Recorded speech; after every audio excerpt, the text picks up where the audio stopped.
It landed without warning. A black jet, no flag, no call sign, no press. Just a name whispered by airport staff Elon Musk. No delegation, no formality. He stepped onto Burkina Faso soil like a man arriving on his own planet. The guards looked confused. Ibrahim Traoré was notified immediately. He says he's here to help, a soldier reported. But Traoré already knew help from the West never comes free. They met in a room with no translators, no cameras. Just two men and the quiet hum of a fan. Musk smiled. Africa is the next digital frontier, he said. And I want to bring you connectivity.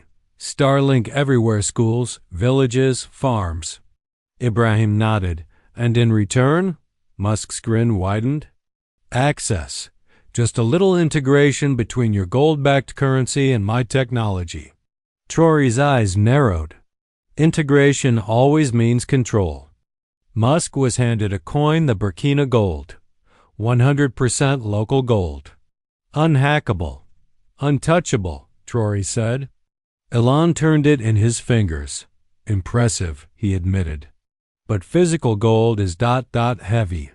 Imagine it on the blockchain. Fluid, fast, borderless. And vulnerable, Traoré replied calmly. No central control means no Western override. Musk paused. He wasn't used to being told no, especially not in Africa. Late that night, Traoré's intelligence chief handed him a file. Encrypted emails, offshore accounts, a think tank called Digital Sovereignty Group. Musk wasn't just here for trade. He had backing.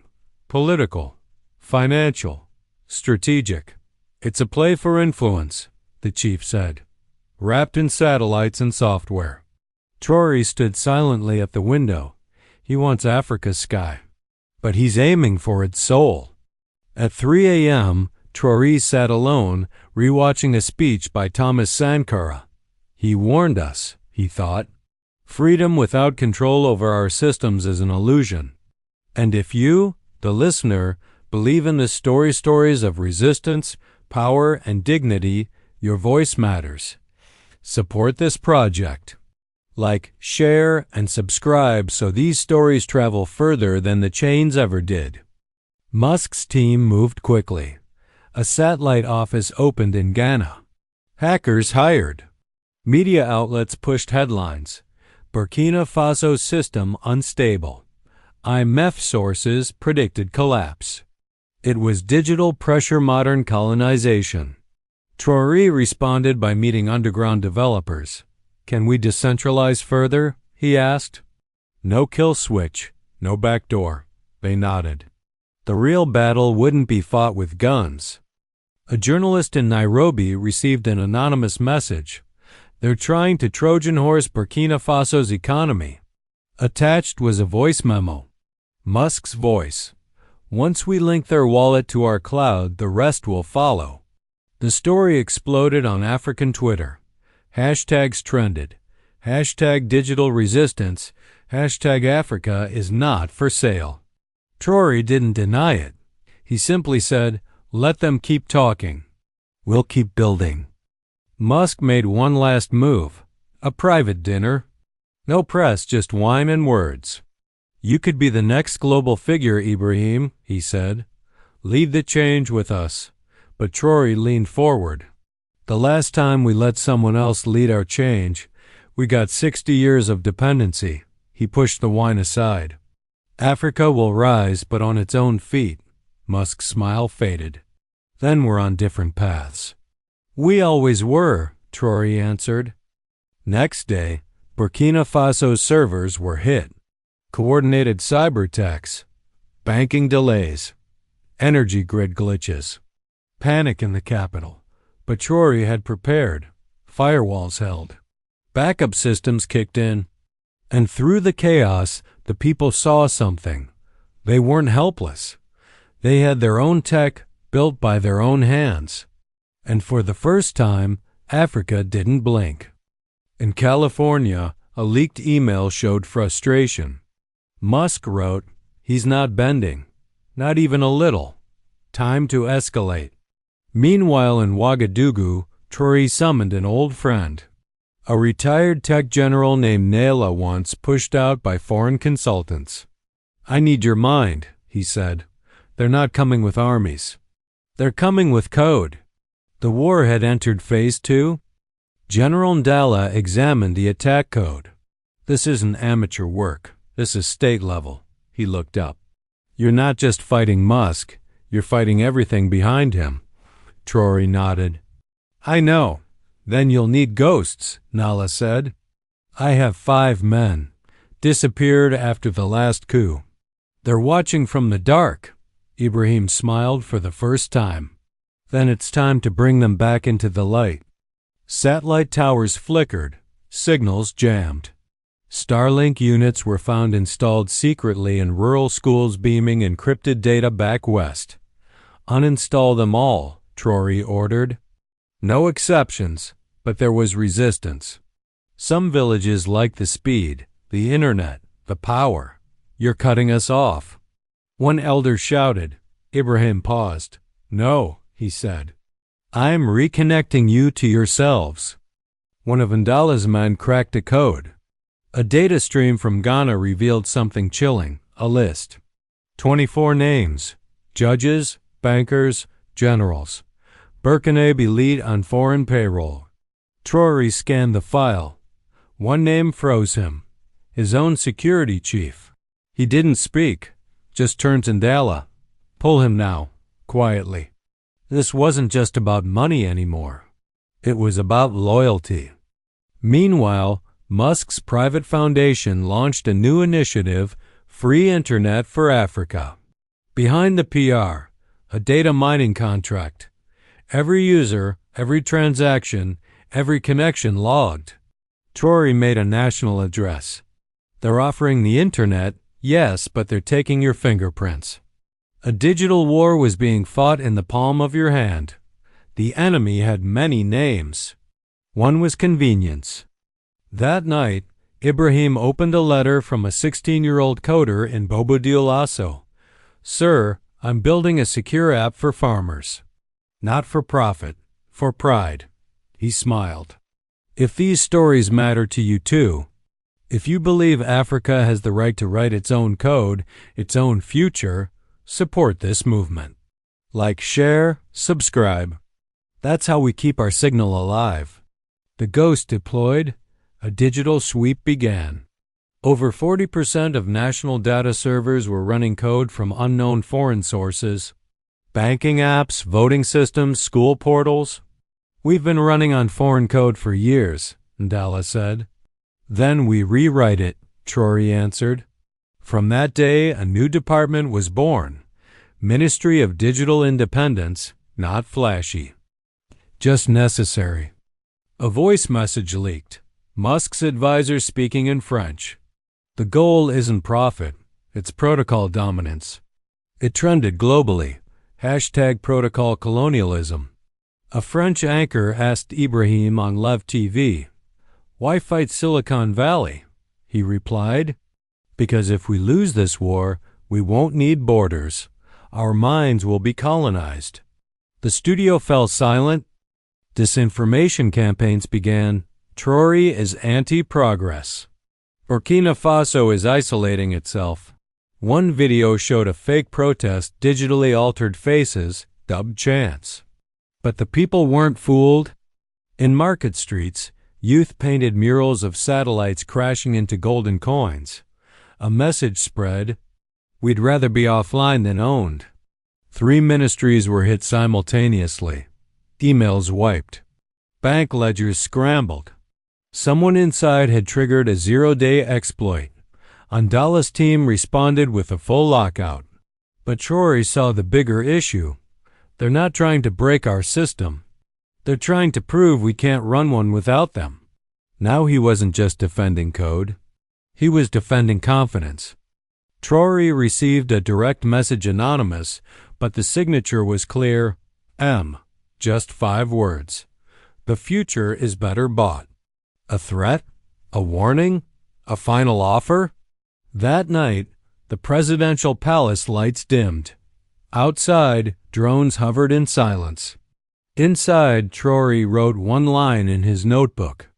Africa is not for sale. The fight was now personal. One of the digital ghosts planted a trace in the code. The source led to a quiet office in Abidjan run by a non-profit backed by 3 Western embassies. Their role? Internet infrastructure research. Their real mission? Surveillance. "We've been breathing with borrowed lungs," Ndala said. Traoré's response? "Then we build our own oxygen." Traoré met secretly with Mali and Niger envoys underneath an old mosque where Sankara once spoke. The topic: a digital defense pact. "Cyber sovereignty is the new independence," he said. One envoy hesitated. "If we fail," Ibrahim interrupted. "We won't, because this isn't about survival. It's about story, our story. And history, he knew, favors the bold." A major newspaper published an op-ed under a fake African name. It praised Starlink, shamed local developers, and warned of economic collapse. It took less than 12 hours to trace it to a Silicon Valley agency tied to Musk's foundation. "He doesn't need a flag," Ibrahim said. "He colonizes with compliments." That line lit up global Twitter. In a classified IMF report obtained by Traoré's team, simulations showed what would happen if the African gold system failed: bank runs, riots, military takeovers. But at the bottom, one note stood out: digital disruption is more effective than boots. That was the enemy's strategy. Break faith before breaking code. That morning, a 12-year-old girl from a rural village coded a basic firewall using nothing but a phone. She named it Burkina Shield. Her story went viral. If she can build walls, we can build futures. If this inspired you, don't scroll past. Like, comment, share. You're not just watching history, you're shaping who gets to tell it. At 2 a.m., the Western Gate's encryption failed. A masked man entered the data center. Security caught him. He was a foreign consultant cleared by the finance ministry months ago. The same ministry that once opposed Burkina gold. "I told you," Ndala whispered, "our enemies don't wear uniforms. They wear suits." Radio stations across the region were hijacked. Disinformation spread like fire. Traoré sold the gold. Digital wallet infected. The coin is counterfeit, but the people didn't panic. They turned to community networks. Farmers, students, truckers, repeating the truth manually. Burkina's defense wasn't firewalls. It was trust. One of Ndala's original ghosts was found dead in a crashed vehicle, but he left behind a message encoded in his laptop. "If you're reading this, the West made me disappear. But my code lives on." They buried him with no flag, no name, just a single line carved in wood. Freedom is always unfinished. A strange thing happened. Social feeds turned cold. Posts praising Traoré vanished. Hashtags were shadow banned. Even tech blogs stopped mentioning Burkina gold. It wasn't censorship. It was algorithmic erasure. They weren't killing voices. They were unranking them. Then came the deepfake. A fake video of Ibrahim admitting failure aired on a fake African news site. It spread fast. But his team was ready. They cut in with a live feed. "The real Traoré holding today's newspaper. He said one thing. If they need to invent my words, it means my real ones were too powerful." The crowd roared. The war was no longer just digital. It was emotional. A whistleblower leaked internal emails from a European think tank. Operation Drift destabilized digital currencies in Africa through narrative warfare. Their targets? Confidence, not code. Traoré turned to his team. "We don't need firewalls for our apps. We need armor for our people's minds." Ndala pinned a satellite map on the wall. Red dots blinked across 7 cities, confirmed cyber infiltration points. But one wasn't blinking. A mining village near Gawa, No Starlink, no Wi-Fi. Just truth, said Nella. Traoré smiled. Then maybe offline is where we win. Traoré gave a midnight address to 8 African presidents. He shared blueprints for a continental firewall, built by Africans, owned by none. But hours later, all recordings were deleted. YouTube-gone. Twitter flagged.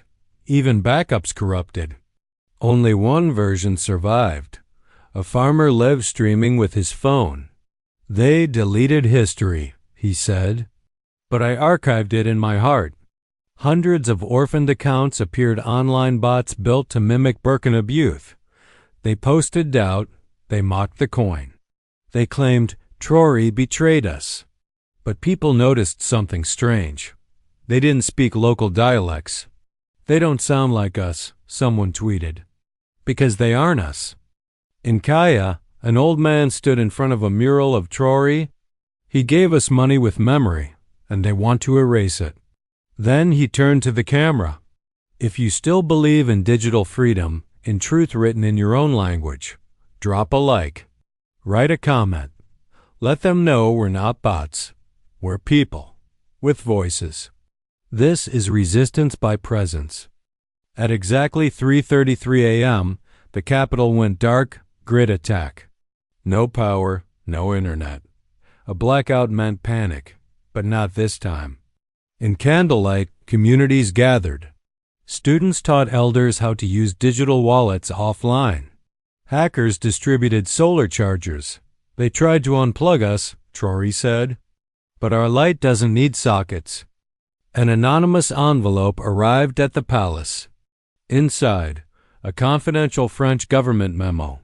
It described the Burkina gold system as a precedent that must be neutralized. Traoré held the paper with steady hands. They fear us because we didn't ask permission. He scanned it, posted it publicly, and added, "This is how colonizers talk in 2025. Across the ocean, Silicon Valley meetings turned frantic. Charts showed Africa's data traffic rerouting. Western control fading. One executive shouted, "We're losing a continent." Another replied, "No. We're losing the illusion of control." Traoré's name started trending in tech investor forums. Code was no longer king. Narrative was. Traoré's presidential login failed twice, then a warning. You've been locked out for suspicious activity. An internal override. Someone tried a digital coup, but Ndala's backup kicked in. You want to steal the president's office? He said, you better steal the people first. Because this time, the public was watching. A drone landed on the palace lawn. It carried a message. Give up the coin and we give you peace. Traoré approached it alone. No guards, no fear. He pressed one button on the drone. It self-destructed, sparks flying. He turned to the cameras. We do not negotiate with digital tyrants. Let history record. Africa refused. Encrypted messages traced back to a familiar name. General Wemba, but not him. His former assistant who took bribes from foreign investors. I thought he was with us, Ibrahim whispered. Ndala handed him a file. General Wemba didn't retire. He was pushed out by this man. Traoré clenched his jaw. Then it's time to bring him back. The next morning, a battered jeep pulled into the palace. General Wemba stepped out, scarred, silent, ready. I served under Sankara, he said. I'll serve under no coward. Traoré extended his hand. Then stand with me one last time. Africa's battle isn't over. And just like that, the soldier rejoined the war. Western satellites jammed national signals. TV, internet, radio cut. But Ibrahim had a plan. They launched a balloon satellite built in a local university. It carried only one thing, a signal of truth. When they silence our tools, we build our own sky. Within hours, Burkina's voice returned. An emergency G7 meeting declared Burkina gold a threat to global financial stability. Markets reacted. The coin's value dropped. Fear grew. But local vendors refused to switch back. "We trade in freedom now," one farmer said. "Even if it buys less bread. It buys more dignity. You've come this far, through fire, lies, and broken chains. If this story moved you, hit that like button. Write one word in the comments. Freedom. It's not just a story. It's a mirror. And you're in it now. Help this truth travel." In a gold mine in Bobo Dioulasso, a 17-year-old girl organized workers. No more bribes, no more secret exports. She live-streamed everything. Her video went viral. The caption? "Burkina Gold doesn't shine from banks, it shines from us." She became a symbol, just like Ismail once was. Musk's representative offered Traoré a private deal. Satellites, tech, investment if he'd abandon Burkina Gold. He refused. "Freedom," he said, "is not for sale." The offer leaked. And the world saw. Africa had a spine. Saboteurs attacked the eastern refinery. Explosions lit the night. Wemba led the counter-operation. Gunfire, chaos, smoke. By morning, they reclaimed it. Wemba returned covered in soot. "Still too old to fight?" he grinned. "No," Traoré said. Just in time. A huge vault was unveiled in Ouagadougou, not hidden. Not elite, but transparent live-streamed for the world. Citizens watched their gold get counted. Their wealth. Their future. "It's not a palace anymore," Traoré said. "It's a mirror." At sunset, Traoré stood before the people. "Today," he said, "we didn't just win, we remembered who we are." And then he held up a gold coin, not to show wealth, but to show history. "They printed money with our faces, now we mint truth with our hands." Africa had risen. And this was just the beginning.